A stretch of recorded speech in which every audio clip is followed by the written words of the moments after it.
सभी साथियों को नमस्कार। आपके अपने YouTube चैनल में सभी मित्रों का स्वागत है। आप देख रहे हैं कर्मचारी समाचार न्यूज चैनल के माध्यम से लेटेस्ट जानकारी। 8 पेंशन 2% बढ़ेगी सैलरी, कर्मचारी को मिलेगा पेंशन में बड़ा इजाफा। पीएम मोदी के लेटेस्ट अपडेट जानेंगे। 8 पेंशन 2% बढ़ेगी सैलरी, कर्मचारी को मिलेगा पेंशन में बड़ा इजाफा।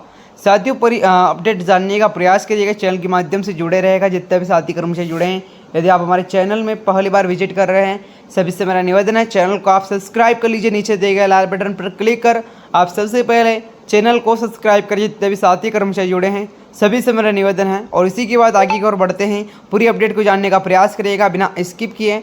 सरकारी कर्मचारी को और पेंशनर्स के लिए 8वीं तिमाही 8 पेंशन से जुड़ी बड़ी खबर सामने आ रही है। केंद्र सरकार 8वीं तिमाही गठन को मंजूरी दे दी है, जिसे देश के 1 करोड़ से ज़्यादा केंद्रीय कर्मचारी और पेंशनर की सैलरी और पेंशन में बड़ा बदलाव देखने को मिलेगा। 7वीं तिमाही लागू होने के बाद से लगभग 1 दशक बीत चुका है। इस दौरान महंगाई और जीवन यापन की लागत में काफ़ी बढ़ोतरी हुई है। ऐसे में कर्मचारी की सैलरी और पेंशन में इजाफा जरूरी हो गया है।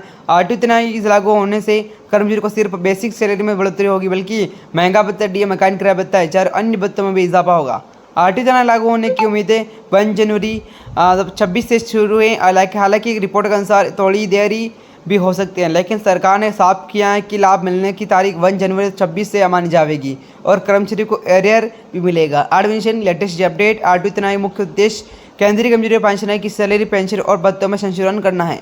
यह आय हर 10 साल में गठित किया जाता है ताकि कर्मचारी की आय बढ़ महंगाई और बदलती आर्थिक परिस्थितियों के अनुसार बनी रहे।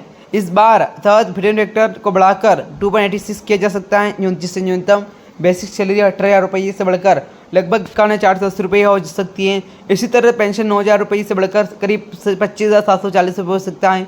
8वीं तिमाही के बिंदु पॉइंट विवरण। लागू करने वाली संस्था कार्मिक परीक्षण विभाग DOPT। अनुमानित फ्रीडम फैक्टर 2.86। अनुमानित महंगा भत्ता DA 70%।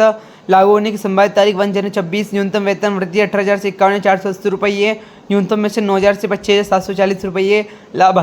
लाभार्थी केंद्रीय कर्मचारी पेंशनर्स 1 करोड़ प्लस। मुख्य बदलाव सैलरी, पेंशन, भत्तों में बड़ा इजाफा। 8वीं तिमाही सैलरी और पेंशन में कितना इजाफा। फ्रीडम फैक्टर बढ़ने से सभी स्तरीय कर्मचारी की बेसिक सैलरी 35% से 45% तक बढ़ोतरी हो सकती है। लेवल 1 के कर्मचारी की सैलरी 18,000 रुपये से बढ़कर लगभग 26,000 28,000 रुपये हो सकती है। लेवल 2 कर्मचारी की बेसिक सैलरी 19,900 रुपये से बढ़कर 28,800 रुपये तक पहुँच सकती है। और मिड लेवल का 5वें कर्मचारी की सैलरी 29,200 रुपये से बढ़कर 41,000 रुपये तक हो सकती है। पेंशनर को भी अंतिम वेतन के आधार पर पेंशन के 35 से 45% तक की बढ़ोतरी मिलेगी। 8 पेंशन किन कर्मचारी को मिलेगा लाभ? सभी केंद्रीय सरकारी कर्मचारी, सेंट्रल गवर्नमेंट एम्प्लॉयज़, केंद्रीय सरकार पेंशनर्स, कुछ राज्यों के कर्मचारी। अगर राज्य सरकार इसे लागू करती है तो रेलवे, डाक विभाग, रक्षा, पुलिस, शिक्षा, स्वास्थ्य आदि विभाग के कर्मचारी। 8वीं तिमाही मुख्य फायदे क्या है? सैलरी में बड़ा इजाफा देखने को मिलेगा। Basic salary, DA, HR, TE आदि भी भत्तों में बढ़ोतरी। पेंशनर को राहत, पेंशन भी अनुपातिक बढ़ोतरी। महंगाई राहत से बढ़ी हुई से महंगाई का असर कम होगा। भत्तों में बदलाव। नए वेतन आयोग के तहत भत्तों की गणना नए बेसिक्स पे होगी। DA सिस्टम बदल DA की गणना बेस ईयर 2016 बदला कर 26 से किया जा सकता है, जिससे DA में फिर से 0 से शुरू होगा, लेकिन बेसिक सैलरी बढ़ जाएगी। 8 पेंशन सैलरी और पेंशन कैलकुलेशन फ्रीडम फैक्टर के जरिए मौजूदा बेस सैलरी गुणा किया जाएगा। उदाहरण के अगर किसी कर्मचारी की मौजूदा बेस सैलरी 40,000 रुपये और फ्रीडम फैक्टर 2/5 है, तो नई सैलरी 40,000 गुणित 2/5 1 लाख रुपये है। इसी तरह पेंशन की गणना के अंतिम वेतन के आधार पर नई फ्रीडम फैक्टर इसी होगी।